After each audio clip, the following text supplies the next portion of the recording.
Queremos iniciar la jornada de entrevistas con la presencia del señor ministro de Finanzas, economista Carlos de la Torre, a quien le damos la cordial bienvenida. Un gusto tenerlo de nuevo. Por cierto, a los tiempos, antes venía con mayor periodicidad. Entendemos las actividades hoy, pero siempre abiertos. Ayer, hoy y siempre, porque esta es nuestra obligación, nuestra tarea.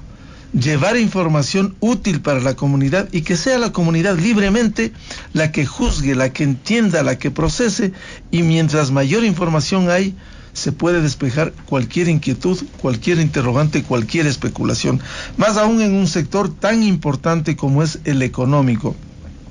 Señor ministro, quisiera empezar. Anoche escuchamos con mucho interés el anuncio del señor presidente de la República, Lenín Moreno, de algunas medidas, muchas de ellas fundamentales, necesarias.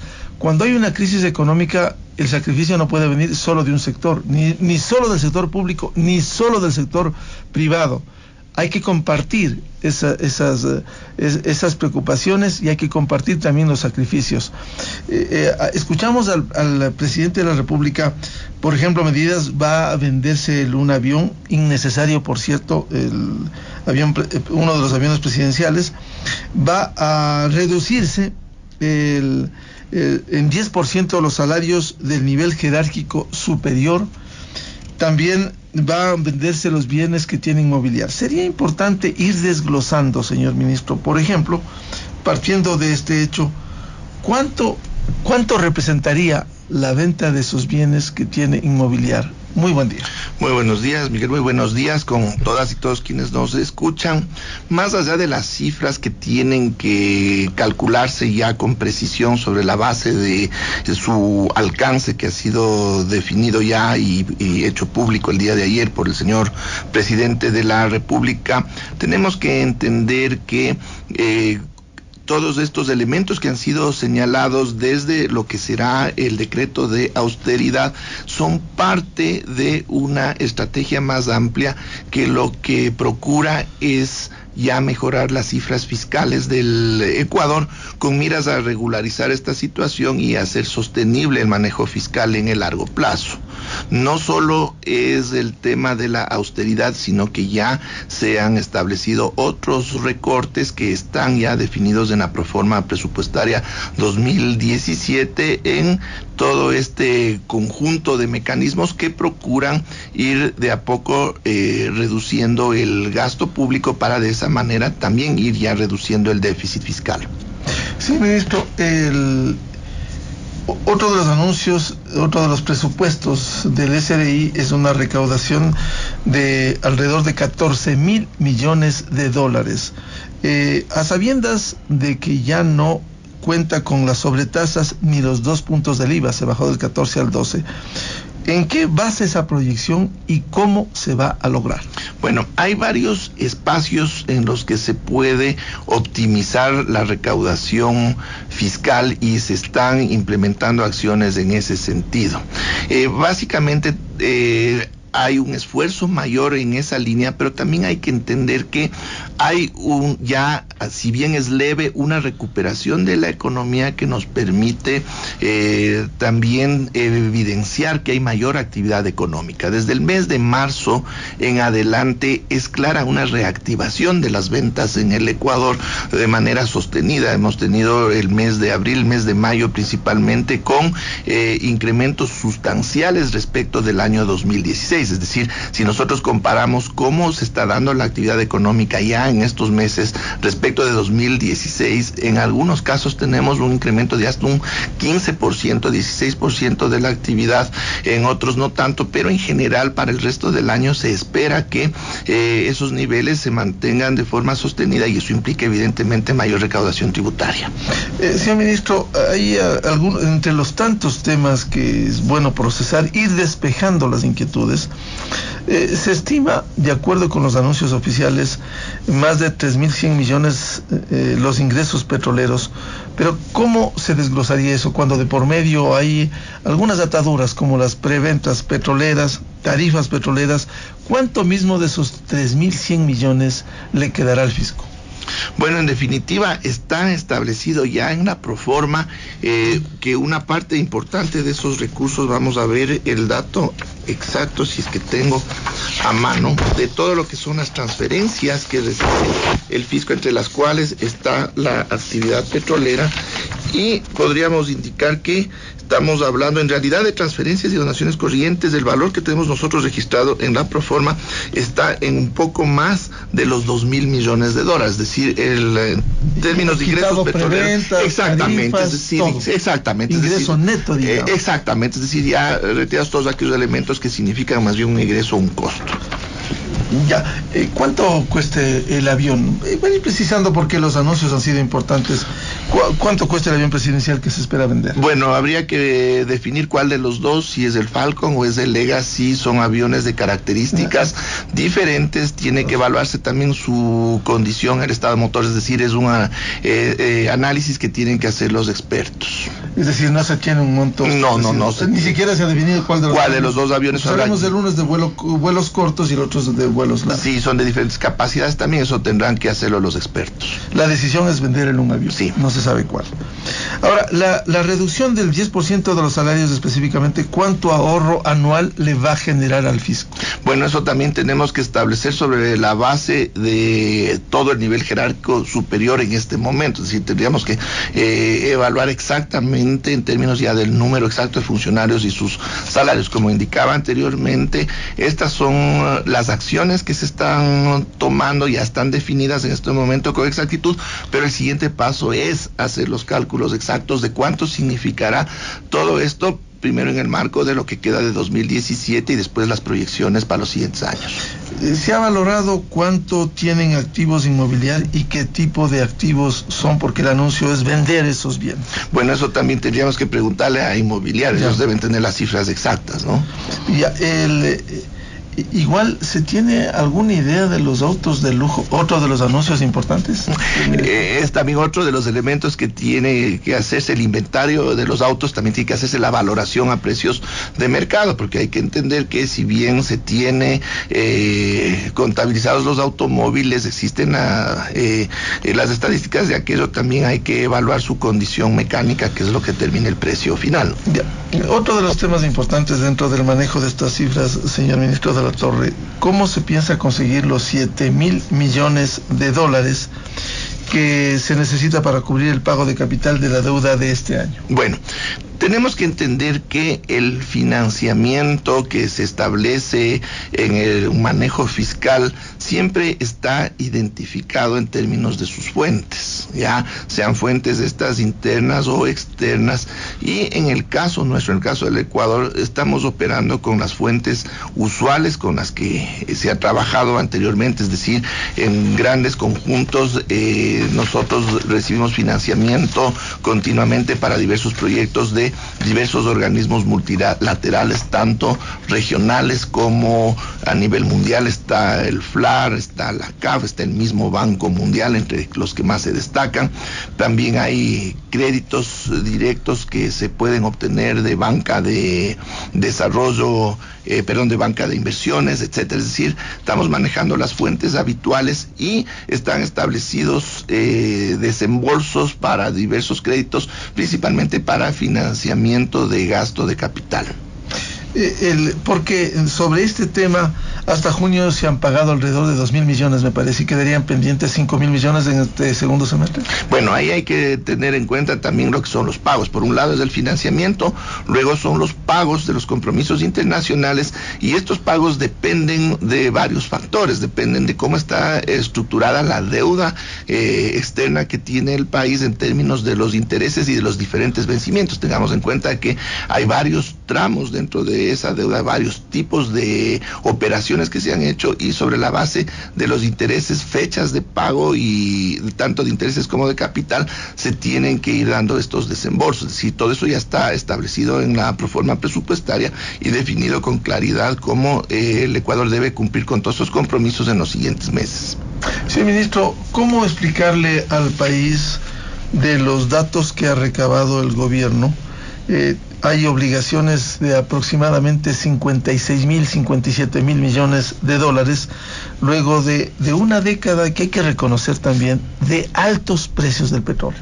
Ya, bueno, vamos primeramente desde la perspectiva técnica de cómo se registran estos pasivos o estas obligaciones totales del Estado frente a lo que es la deuda pública. La deuda pública es una parte de estas obligaciones totales, y esta deuda pública, que en términos agregados bordea los 42 mil millones, y en términos consolidados estamos cerca de los 30 mil millones de dólares, corresponden a obligaciones que están definidas en términos financieros como deuda pública, pero no quiere decir que son las únicas obligaciones del Estado. Existen otras obligaciones, y lo que se ha hecho es poner en la mesa todos estos datos para que podamos mirar en conjunto cuál es el total de estos pasivos que tiene el Estado, tanto entre instituciones del propio Estado como con terceros. Entonces ahí tenemos, luego de lo que sería esta definición de deuda propiamente dicha, tenemos otro tramo de pasivos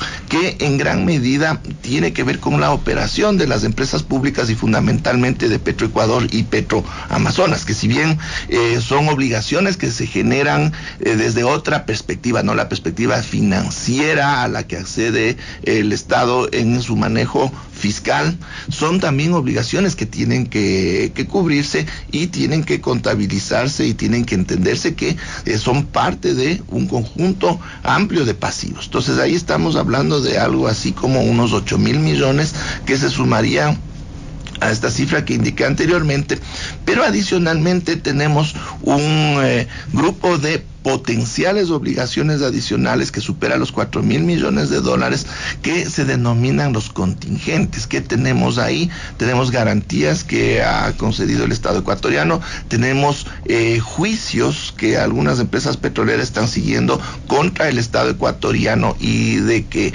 ganen estas empresas esos juicios, al Ecuador le correspondería indemnizarlas. Entonces ahí sí se convertiría en un pasivo. Acordémonos el caso de la empresa Oxy. ¿Ya? Entonces, si vamos sumando todas estas potenciales obligaciones, que si bien en este momento no son una deuda, no se deben pagar en este momento, pero eventualmente podrían convertirse en una obligación, y nosotros tenemos que tener clara conciencia y la cuantificación exacta de estas otras obligaciones. Tenemos también el tema de la deuda del Ministerio de Economía y Finanzas con el IES. De acuerdo al informe de Contraloría, está ya registrada esta deuda en los balances del IES, pero hasta su calibración final y hasta el establecimiento exacto de cómo se va a manejar este pasivo, está también registrada como un contingente, pero está ahí tomada muy en cuenta. A esto tenemos que también sumar otra obligación, que esa sí es efectiva, que es la de que se tiene con los jubilados que accedieron a los incentivos en los años anteriores, de acuerdo a la normativa vigente. Con un mandato legal que aprobó el gobierno anterior y que hay que cumplirlo. Exactamente, y son 1.000 millones más. Entonces, si nosotros agregamos todos estos diferentes pasivos, entonces el total de las obligaciones del Estado, que como indicaba anteriormente, van mucho más allá de lo que es la deuda pública propiamente, estamos hablando de la cifra esta que estaría cercana a los 58 mil millones de dólares. Ahora, a propósito del tema del IES, vamos a volver a los temas económicos y fiscales. Quizás es un tema mayor. Déjeme decirle, señor ministro, antes en el gobierno anterior, recuerdo, se empeñó en esa época el economista Janet Sánchez, se habló de un proyecto, el modelo de la seguridad social en las condiciones que ha venido era y es hoy más que nunca insostenible. Hay que buscar fuentes, porque no es cuestión, como decía el anterior presidente, sí, el IES está líquido, no es cuestión de eso. A un sistema previsional hay que medirle por los fondos y las proyecciones a 20, 30, 40 años. En esas condiciones, ¿cómo se piensa arreglar la deuda una vez que se han establecido la deuda, el ir pagando al IES esta deuda que ha sido creciente tanto en salud cuanto en el fondo de jubilación? Bueno, Desde lo que compete al Ministerio de Economía y Finanzas, nosotros estamos en conversaciones permanentes con las más altas autoridades del IES, justamente con la intención de poder primeramente definir con exactitud cuánto alcanzas tus pasivos. ¿Por qué?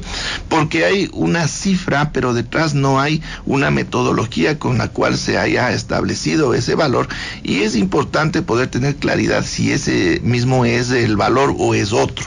Pero independientemente de esa determinación que es fundamental, existe la voluntad de poder cumplir con esta obligación, en la medida que tenemos que tener en cuenta que detrás de ambas partes estamos ecuatorianos, detrás del IES están los afiliados, y no podemos actuar de ninguna manera que pueda afectar los intereses de los afiliados del IES. Pero también tenemos que recordar que detrás del manejo fiscal estamos también todos los ecuatorianos, si son recursos de todos los ecuatorianos respecto a los cuales tenemos que velar por su mejor utilización. Entonces, en este sentido, nos va a tocar trabajar para encontrar la mejor solución que permita un manejo adecuado, razonable de los recursos de todos los ecuatorianos, pero que de ninguna manera se perjudique a los afiliados del IES. Es decir, esto significa que habrá un proceso primero de determinación exacta de valores, luego de los mecanismos de pago, y luego ya será la ejecución efectiva de los pagos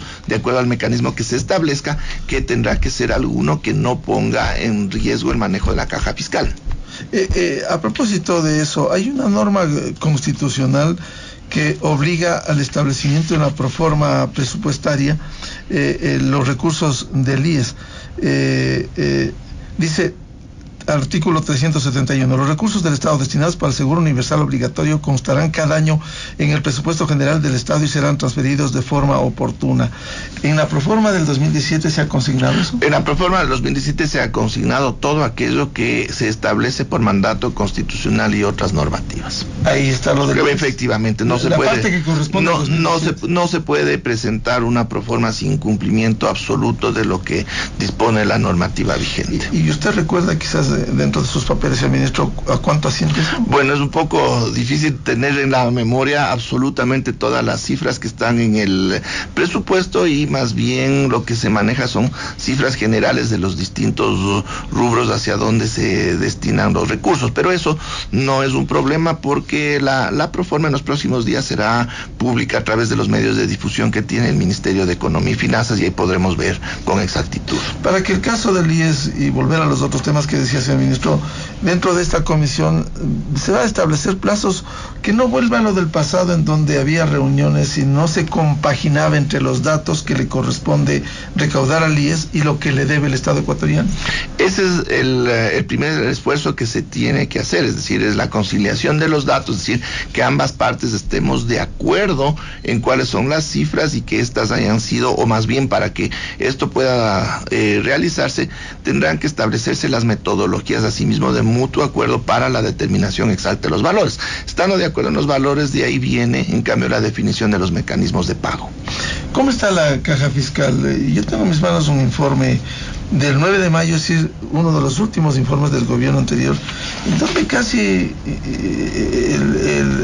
la situación que se proyectaba a diciembre del 2007, casi dramática, como una caja fiscal de 192 millones de dólares, ¿cómo le va a tocar enfrentar e ir llenando mes a mes esta carga? Por un lado, de los sueldos, alrededor de 9.700 millones anuales en el sector público, y también el cumplimiento de las obligaciones que tiene el Estado.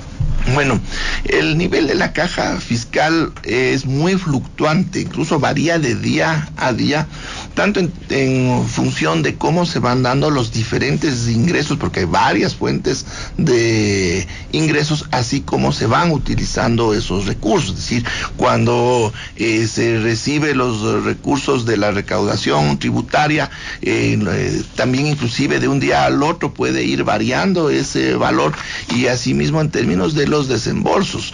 Entonces tenemos que entender que no es que la caja fiscal mantiene un nivel estable que puede ser analizado comparativamente con otros momentos. Más bien el ejercicio que se realiza en el Ministerio de Economía y Finanzas en la en este tema en particular es el de mantener los suficientes recursos en la caja fiscal que permitan ir cubriendo los pagos inmediatos y las obligaciones inmediatas que tiene el Estado. Entonces hay varios mecanismos de orden financiero que nos permiten poder tener los recursos en el momento en que se los necesita. Entonces esto es un trabajo también muy fino, muy técnico, que se lo hace día a día.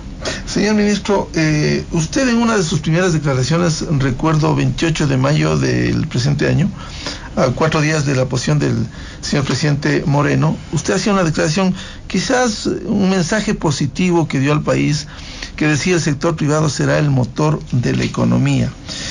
¿Cómo se piensa implementar esa acción público-privada con el sector privado? Porque la única manera de un país de salir, hemos visto experiencias de países tan pequeños, voy a citar Singapur, cerca de 700 kilómetros cuadrados de territorio, que casi todo importa, pero de un gran desarrollo, especialmente en el nivel del conocimiento, cuando hay al menos 3 ejes fundamentales dentro del tema de productividad. Muchos empresarios hablan que han perdido la competitividad, que es verdad, pero primero hay que partir de un hecho fundamental como es la generación de productividad.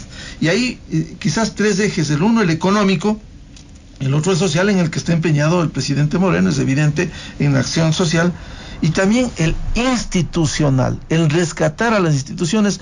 Ayer el riesgo país estaba en 646, como publica hoy Diario El Comercio. Es decir, con un riesgo país así, ¿cómo se puede generar confianza para que venga la inversión al país?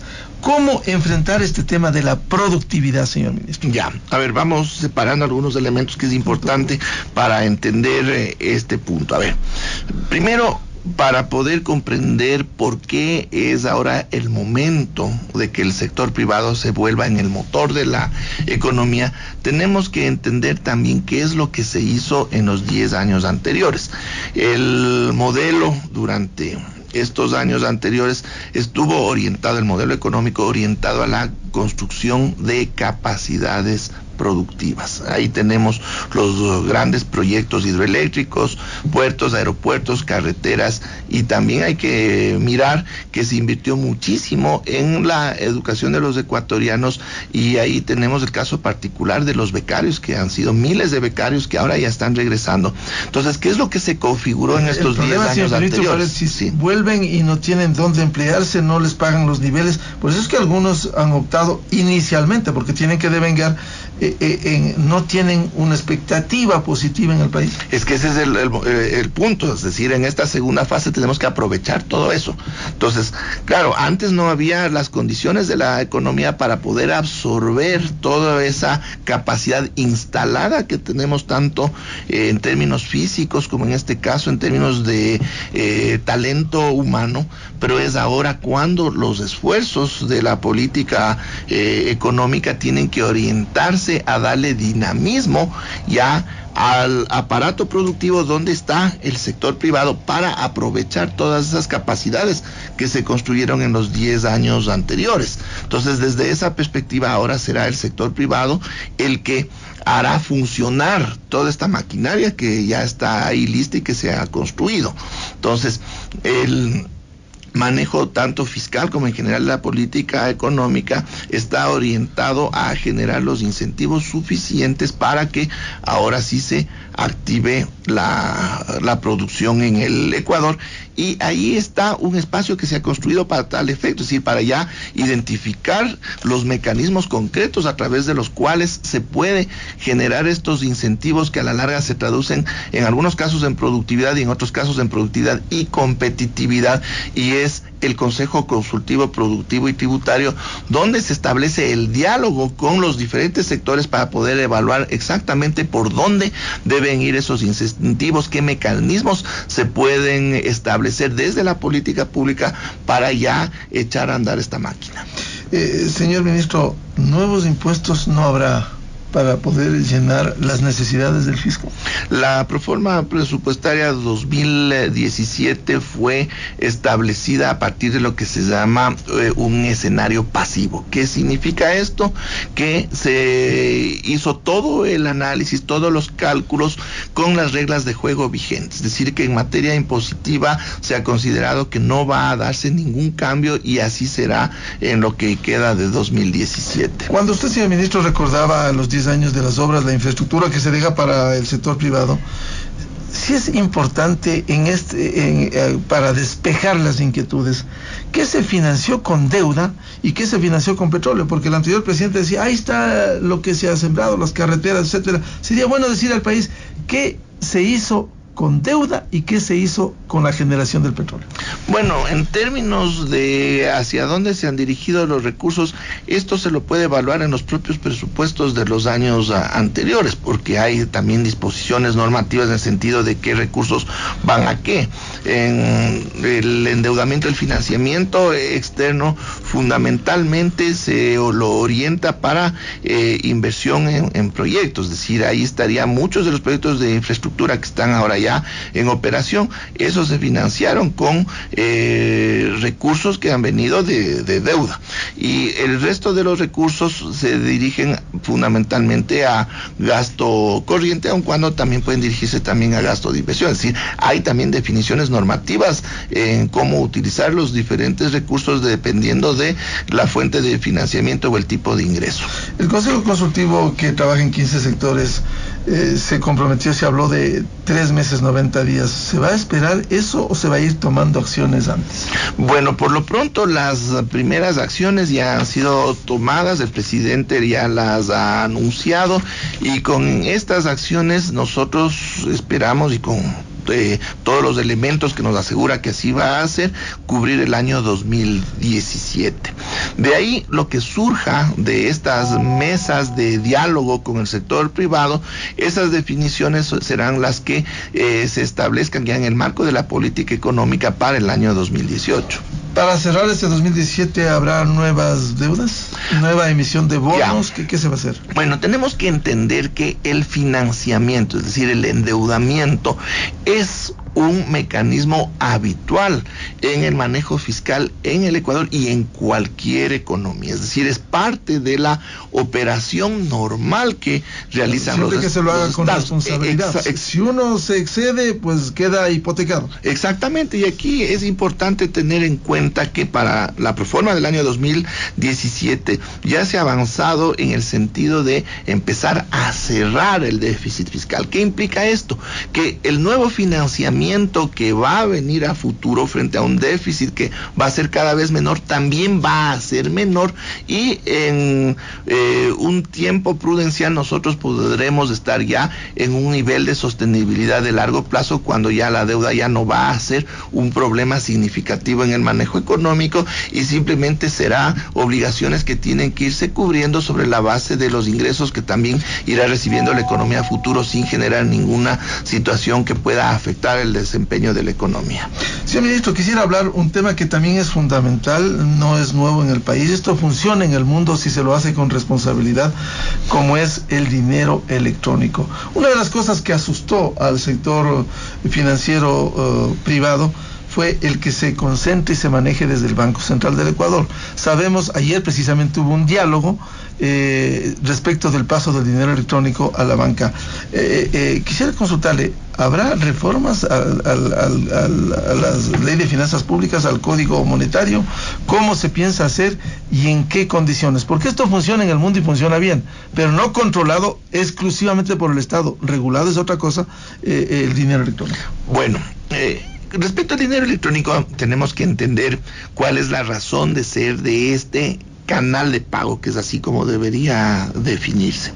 El Ecuador presenta una característica sui generis respecto de otras economías, y es que estamos dolarizados, y la dolarización no es algo que marcha por cuenta propia, y más bien nos exige que tengamos mucho cuidado, porque de darse ciertas condiciones podría colapsar el sistema monetario, y eso sería gravísimo. Y uno de los puntos débiles de la dolarización es la demanda de dinero físico que realizamos los ecuatorianos. En el Ecuador la demanda de dinero físico, es decir, de billetes, es 10 veces más grande que en países europeos o que en los Estados Unidos. Es decir, nosotros demandamos 10 veces más dinero físico que en otras economías, entendiéndose que el dinero no solo es el dinero físico, el dinero es fundamentalmente depósitos. Pero nosotros, al demandar 10 veces más dinero físico que en otras economías, estamos demandando un dinero que no lo podemos imprimir nosotros, no emite nuestro Banco Central. Tiene un costo adicional el tener los dólares aquí. Exactamente, pero no solo es el costo de traer esos dólares, sino que ese dinero físico que nosotros demandamos, a la final, para que ingrese a la economía ecuatoriana, tiene que venir de algún lado y además de que es de los Estados Unidos, está viniendo de cuentas del Banco Central en los Estados Unidos, que son parte de las reservas internacionales del Banco Central. Es decir, cada dólar adicional que ingresa a nuestra economía a circulación en billete es un dólar menos de las reservas internacionales, y también es un dólar que le cuesta al país en términos de tiempo, de esfuerzos, de recursos, $1, porque para obtener ese dólar adicional el Ecuador tuvo que haber exportado bienes y servicios que le permitan obtener esos recursos. Entonces, en el caso del Ecuador, en los últimos 2 años se ha visto que se ha incrementado sustancialmente esa demanda de dinero físico, que va en el orden de un incremento de 2.000 millones de dólares al año. Es decir, en el año 2015 y 2016 el Banco Central tuvo que colocar en cada año casi 2.000 millones de dólares en billetes, que significaron en cada año 2.000 millones de dólares menos de sus reservas. ¿Por qué cree que la gente se acostumbró al billete? Bueno, antes la moneda y el billete, y antes que hacer esas transacciones, porque es un tema cultural también. Sí, es un tema cultural, hay muchos factores que tienen que irse cambiando, pero ahí hay un elemento. ¿Pero será la desconfianza también lo que se generó? No. ¿Cuál es la alternativa al uso de billetes? Son los medios de pago digitales, pero para poder tener acceso a una tarjeta de débito, una tarjeta de crédito, una transferencia interbancaria, primeramente uno tiene que tener cuenta en un banco. Y en el caso del Ecuador, los índices de bancarización son relativamente bajos respecto de América Latina, es decir, en términos de el acceso que tiene la población a estos servicios financieros, estamos en niveles bastante bajos. La mayoría de los ecuatorianos no tienen cuenta en un banco. Entonces, el dinero electrónico, ¿qué viene a hacer? Viene a ser el equivalente a una cuenta corriente, y eso tenemos que tenerlo muy, muy claro. No es una entidad aparte, no es un dinero diferente, es una cuenta, como una cuenta corriente cualquiera, donde uno le pone dólares y le saca dólares, sino que estas cuentas están en el Banco Central, y el mecanismo para poder hacer los pagos y los cobros es el teléfono móvil.